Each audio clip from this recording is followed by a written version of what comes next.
ইতিহাসের সর্বপ্রথম পারমাণবিক হামলা হয় জাপানের ওপরে 1947 সালে। আর এই হামলাটি করেছিল আমেরিকা, যে হামলায় প্রায় 2.5 লক্ষাধিক মানুষ নিহত হয়। কিন্তু আপনি জেনে আশ্চর্য হবেন, যে হামলায় আমেরিকা প্রায় 2.5 লক্ষাধিক মানুষকে হত্যা করে, এই হামলার 1 বছর যেতে না যেতেই জাপান আমেরিকার সাথে বন্ধুত্বের হাত বাড়িয়ে দিয়েছিল। তারা বলেছিল, যারা আমাদেরকে ধ্বংস করতে পারে তারাই আমাদেরকে সেই ধ্বংসস্তূপ থেকে আবারও টেনে তুলতে পারে। অর্থাৎ আমেরিকার সাথে জাপানের বন্ধুত্ব এটাই প্রমাণ করে যে কারোর সাথে যুদ্ধ হলেই সে চিরজীবনের জন্য শত্রু হয়ে যায় না, বরং তার মাধ্যমে যদি সামরিক অথবা অর্থনৈতিক কোনো উন্নতি হয়, তার সাথেও বন্ধুত্ব রাখা যায়, যেমনটা জাপান রেখেছিল। 1971 সালে পাকিস্তানের সাথে আমাদের বাংলাদেশের এই যুদ্ধ হয়, আর এই যুদ্ধের মধ্য দিয়ে আমরা স্বাধীনতা লাভ করি। 54 বছর অতিবাহিত হওয়ার পরও আজ অবধি পাকিস্তানকে আমরা শত্রু হিসেবেই দেখি, এবং তাদের পক্ষে কেউ কথা বললেই তাদেরকে আমরা রাজাকার হিসেবে দেখি।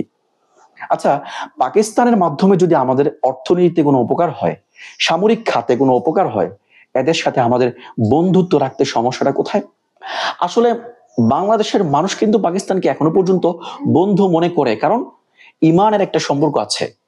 পাকিস্তান মুসলমান, আমরাও মুসলমান, বন্ধুত্ব রাখতে চায়, কিন্তু আমাদের পার্শ্ববর্তী একটা রাষ্ট্র যারা আমাদের মাঝে আর তাদের মাঝে দিন দিন দূরত্ব সৃষ্টি করে চলেছে।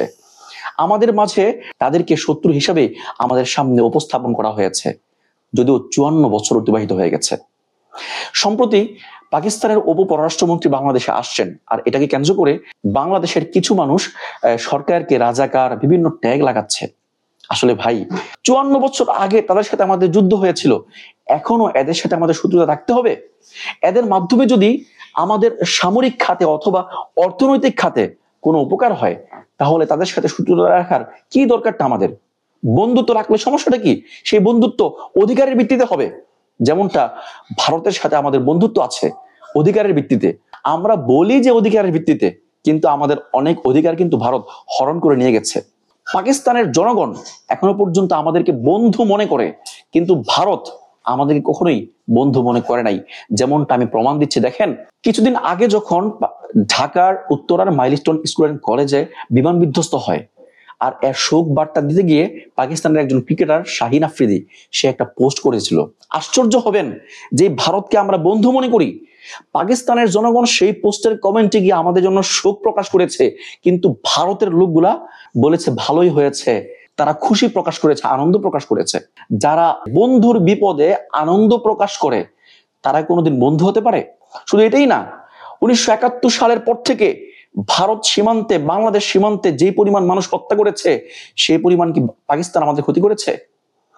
এই পর্যন্ত যত অধিকার আমাদের হরণ করেছে এই ভারত, সেই পরিমাণ অধিকার কি পাকিস্তান হরণ করেছে? কিছু তো করে নাই। তাহলে এদের সাথে আমাদের এত দূরত্ব রাখার কি প্রয়োজনটা? আসলে ভারত কখনোই চায় না যে পাকিস্তান বাংলাদেশ আবারও বন্ধুত্ব হোক, আর এতে করে উভয়ে সামরিক এবং অর্থনৈতিকভাবে শক্তিশালী হোক, কখনোই চায় না। কারণ হইলেই তো ভারতের ক্ষতি।